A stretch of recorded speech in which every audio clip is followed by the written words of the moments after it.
أَمْ لِلْإِنسَانِ مَا تَمَنَّى. Does man imagine that whatever he wishes for is right for him?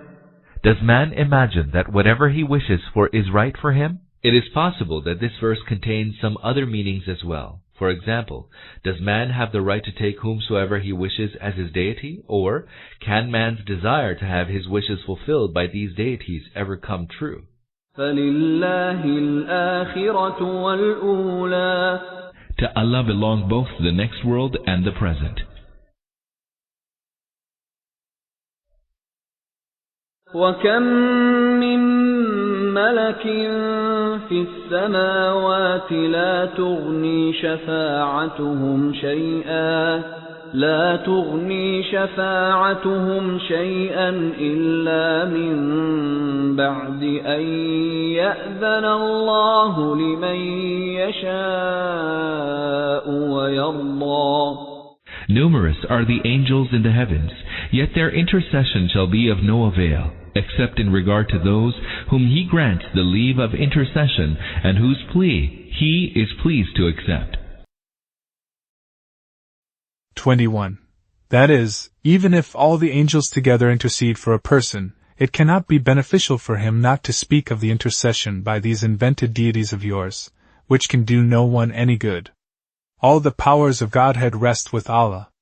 Even the angels cannot dare intercede for somebody before Him unless He permits it, and is pleased to hear their intercession in His behalf. إِنَّ الَّذِينَ لَا يُؤْمِنُونَ بِالْآخِرَةِ لَيُسَمُّونَ الْمَلَائِكَةَ تَسْمِيَةَ الْأُنثَى. Those who do not believe in the hereafter give angels the names of females. 22. That is, their first folly is that they have taken these powerless angels who cannot even intercede for anyone before Allah as their deities.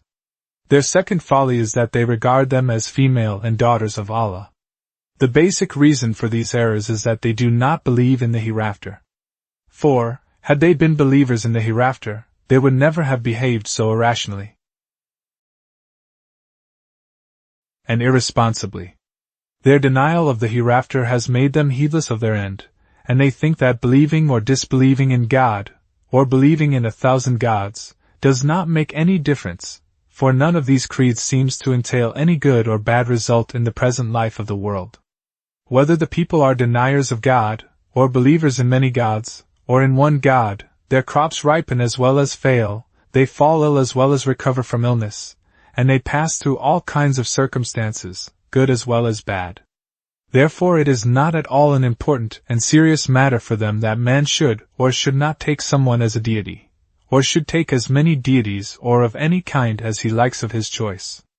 When according to them the decision as to what is truth and what is falsehood is to take place in this very world, depending on the results thereof appearing here, obviously the results here do not decide absolutely that one creed is true and another false.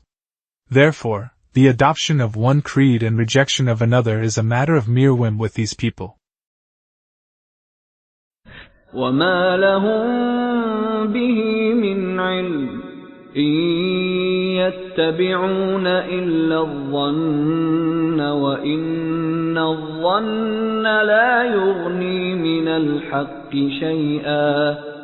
Although they have no knowledge regarding that, they only follow their conjecture, and conjecture can never take the place of truth.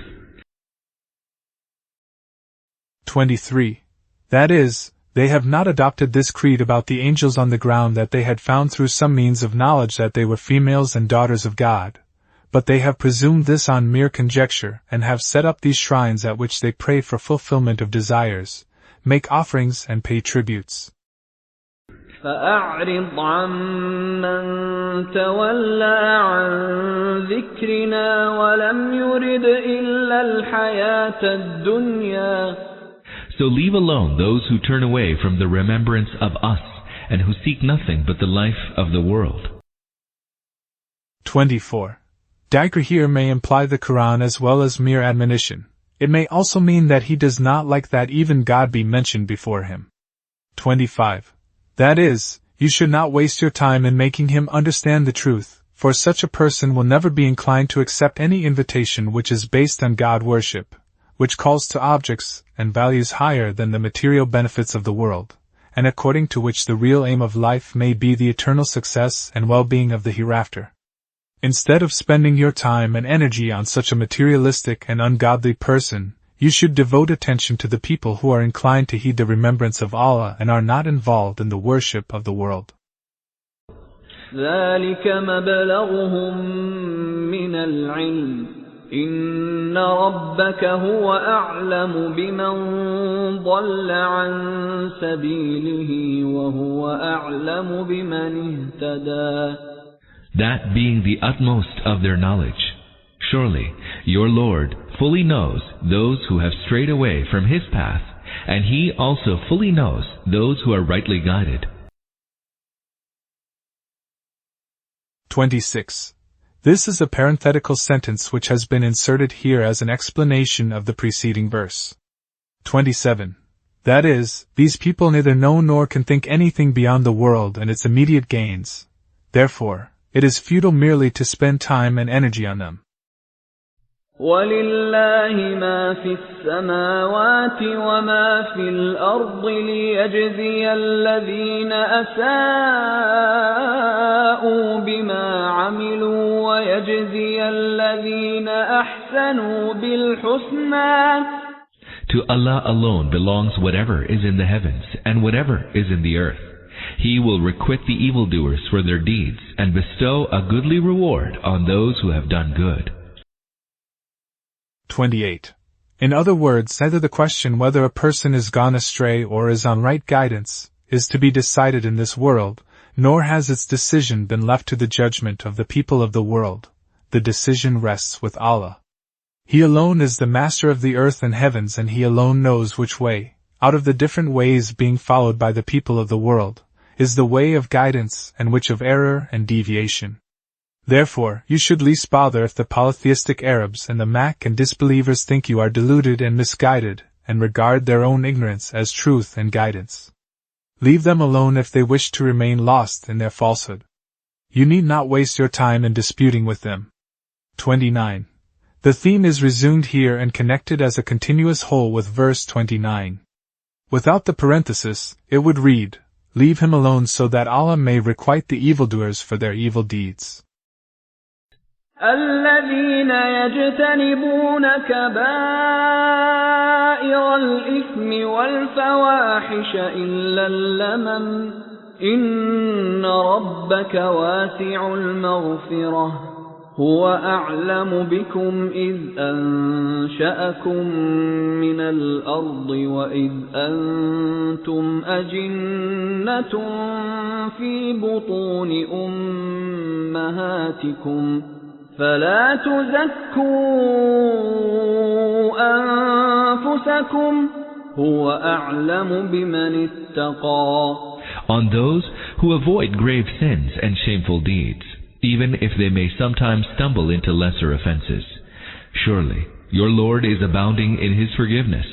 Very well is He aware of you, since He produced you from the earth, and while you were still in your mother's wombs, and not yet born.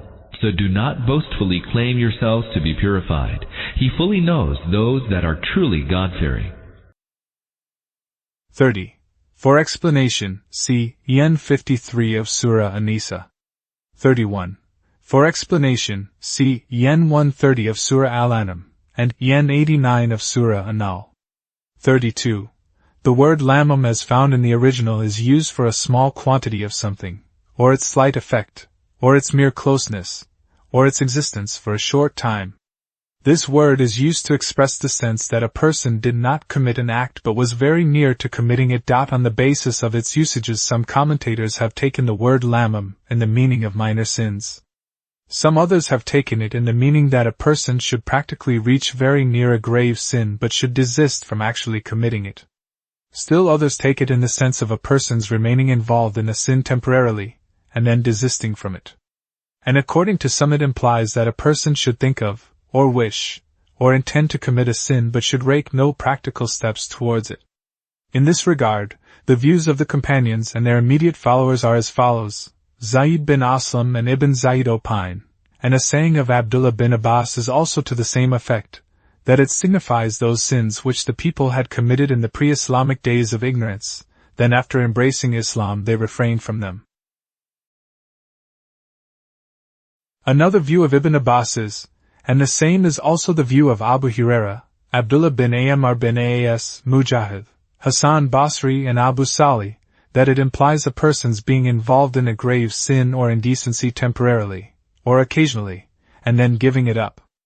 Abdullah bin Masud, Masrik and Shabi say, and the same has also been reported from Abu Huraira and Abdullah bin Abbas in authentic traditions, that this implies a person's approaching the very point of a grave sin and crossing all its preliminaries but then restraining himself at the final stage, e.g. a person goes out with the intention of stealing but refrains from it in the end, or has close association with other women, but refrains from committing adultery. Abdullah bin Zubair, Ikrimah, Qatada and Dahak say that this signifies those minor sins for which no punishment has been prescribed in the world nor any threat of punishment held out in the hereafter. Sayyid bin al-Musayyib says that this implies one's thinking of a sin in the mind but restraining himself from committing it practically. These are the different explanations which have been reported in the traditions from the companions and their immediate followers. The majority of the later commentators and doctors of law and jurists are of the opinion that this verse and verse 31 of Surah An-Nisa classify sins into two main kinds, the major sins and the minor sins, and these two verses give man the hope that if he abstains from the major sins and open indecencies, Allah will overlook his minor errors.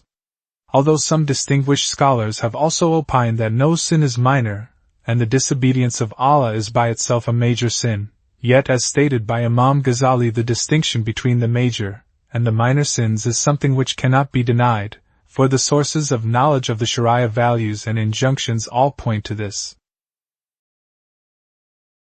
As for the question, what is the distinction between the major and the minor sins, and what kinds of sins are major, and what kinds of them minor? We are satisfied that every such act is a major sin which has been forbidden by a clear ordinance of the Divine Book and the Sharia of the Prophet, peace be upon him, or for which Allah and His Messenger, peace be upon him, have prescribed a punishment in the world, or have held out a threat of punishment in the hereafter, or have cursed the one guilty of committing it, or given the news of infliction of punishment on those guilty of committing it. Apart from this class of sins, all other acts which are disapproved by the Sharia come under the definition of minor sins. Likewise, the mere desire for a major sin, or an intention to commit it, is also not a major sin but a minor sin, so much so that even crossing all the preliminaries of a major sin does not constitute a major sin unless one has actually committed it. However, even a minor sin becomes a major sin in case it is committed with a feeling of contempt for religion and of arrogance against Allah, and the one guilty of it does not consider the Sharia that has declared it an evil worthy of any attention and reverence. 33. That is, the forgiveness for the one guilty of minor sins is not for the reason that a minor sin is no sin, but for the reason that Allah Almighty does not treat His servants narrow-mindedly and does not seize them on trifling faults. If the servants adopt piety and abstain from major sins and indecencies, He will not seize them for their minor errors and will forgive them magnanimously on account of His infinite mercy. أَفَرَأَيْتَ الَّذِي تَوَلَّى O Prophet, did you see him who turned away from the path of Allah? وَأَعْطَى قَلِيلًا وَأَكْدَى Who gave a little and then stopped? 34. The reference is to Walid bin Mughira, who was one of the prominent chiefs of the Quraysh. According to Ibn Jarir Tabari, this person had first become inclined to accept the invitation of the Prophet, peace be upon him, but when a polytheist friend of his came to know of his intention to become a Muslim, he counseled him not to give up his ancestral faith, and asked him that if he was afraid of the punishment of the hereafter, he should pay him a certain amount of money and he would take the responsibility to suffer the punishment on his behalf. Walid accepted the offer and turned away from Allah's way. Then he paid only a little of the amount that he had promised to his polytheist friend and withheld the rest. The allusion to this incident was meant to told the disbelievers of Makkah what kind of errors and follies they were involved in because of their heedlessness of the hereafter, and their ignorance of the divine religion. أعنده علم الغيب فهو يرى. Does he have any knowledge of the world beyond the ken of sense perception, and therefore clearly sees the truth? 35. That is, does he know that this conduct is in any way beneficial for him? Does he know that a person can save himself even in this way from the punishment of the hereafter? أم لم ينبأ بما في صحف موسى. Has he not been informed of what is in the scrolls of Moses? وإبراهيم الذي وفى. And of Abraham, who lived up to the trust? 36. In the following verses a resume is being given of the teachings sent down in the books of the prophets Abraham and Moses, peace be upon them. The books of Moses, peace be upon him, signify the Torah. As for the books of the prophet Abraham, peace be upon him, they have become extinct and no mention of them is found even in the holy scriptures of the Jews and Christians. Only in the Quran at 2 places have some parts of the teachings contained in the books of the prophet Abraham been cited, here and in the concluding verses of Surah Al-Alaq. ألا تزر وازرة وزر أخرى. That no bearer of a burden shall bear the burden of another. That no bearer of a burden shall bear the burden of another. The point stressed here is that every person is responsible for whatever he does. The responsibility of one person cannot be placed on any other. Even if a person so wishes, it is not possible for him to assume responsibility for others' actions. Nor can a criminal be absolved of his guilt on the grounds that someone else offers himself to suffer chastisement on his behalf.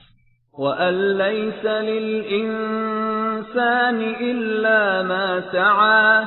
And that man shall have nothing but what he has striven for. 38. From this verse also 3 important principles are derived. 1. That every person will get only the fruit of his own deeds. 2. That the fruit of one man's deeds cannot be given to another unless he has a share in that deed. 3. That none can attain anything without striving for it. Some people wrongly apply these 3 principles to the economic problems of the world and conclude that no person can become the lawful owner of anything except of his own earned income. But this conclusion clashes with several laws and injunctions given by the Quran itself, the law of inheritance, according to which many individuals inherit a person and are regarded as his lawful heirs, whereas the heritage is not their earned income. As for a suckling, for instance, it cannot be proved by any stretch of imagination that its labor had any share in the wealth left by its father. Likewise, there are the injunctions about the zakat and voluntary charities according to which the wealth of one man is transferred to others only on the basis of their legal and moral entitlement, and they become its lawful owners, whereas in the production of this wealth they did not make any contribution at all. Thus, it is against the intention of the Quran to take a verse of it and derive from it such conclusions as clash with the other teachings of the Quran itself. Some other people regard these principles as concerning the hereafter and raise the question whether, according to these principles, the deeds of one man can in some way be also beneficial for the other person, and whether the deeds of a person which he does for another person, or on his behalf, can be accepted from him, and whether it is also possible that a person may transfer the reward of his act to another. If the answer to these questions be in the negative, the sending of spiritual rewards thawab, for the dead and performing hajj on behalf of another, would be inadmissible. Even the prayer of forgiveness for the other person would be meaningless, for this prayer also is not the concerned person's own act and deed. However, this extreme point of view has been adopted by none among the followers of Islam except the Mu'tazilites. Only they take this verse in the meaning that one man's acts and deeds can in no case be beneficial for the other. On the contrary, the followers of the Sunnah are unanimous that the prayer of one man is beneficial for the other because it is confirmed by the Quran. However, they differ only in details, and not in principles, as to whether the sending of spiritual rewards for another and doing a good work on behalf of another is beneficial or not. 1. The term thawab means that after a person has performed a good act, he may pray to Allah to grant its rewards to another. In this regard, Imam Malik and Imam Shafi'i have expressed the opinion that the rewards of the pure bodily acts of worship, e.g. the prayer, the fasting and recitals of the Quran, etc. cannot reach the other person. However, the rewards of one's monetary acts of worship, e.g. charities, or Hajj, which is a combination of the monetary and bodily worships, can reach the other. For the principle is that one man's act should not be beneficial for the other. But since according to authentic ahadith the rewards of charities can be conveyed, and Hajj on behalf of another also can be performed, they admit the permissibility of conveying of rewards to the extent of this kind of the acts of worship only. On the contrary, the Hanafi viewpoint is that a man can send the reward of each of his virtuous acts as a gift to the other, whether it is the prayer, or the fast, or the recitation of the Quran, or remembrance of Allah, or charity, or Hajj and Umrah. The argument is that just as a man after carrying out a piece of work can tell the master to pay the wages to such and such other person instead of him, so after performing a good deed also he can pray to Allah to grant its rewards to such and such other person instead of him. In this there is no rational ground for making exception of some kinds of virtues and keeping it restricted to some other kinds of virtues. The same is confirmed by a large number of the traditions. A tradition, on the unanimous authority of Aisha, Abu Huraira, Jabir bin Abdullah, Abu Rafi, Abu Talha Ansari and Hudhayfa bin Usaid al-Ghifari has been reported in Bukhari, Muslim, Musnad Ahmad, Ibn Majah, Tabari, in Asat, Musradrik and Ibn Abi Shayba, saying that the Prophet, peace be upon him, got 2 rams and sacrificed one on behalf of himself and his family and the other on behalf of his ummah.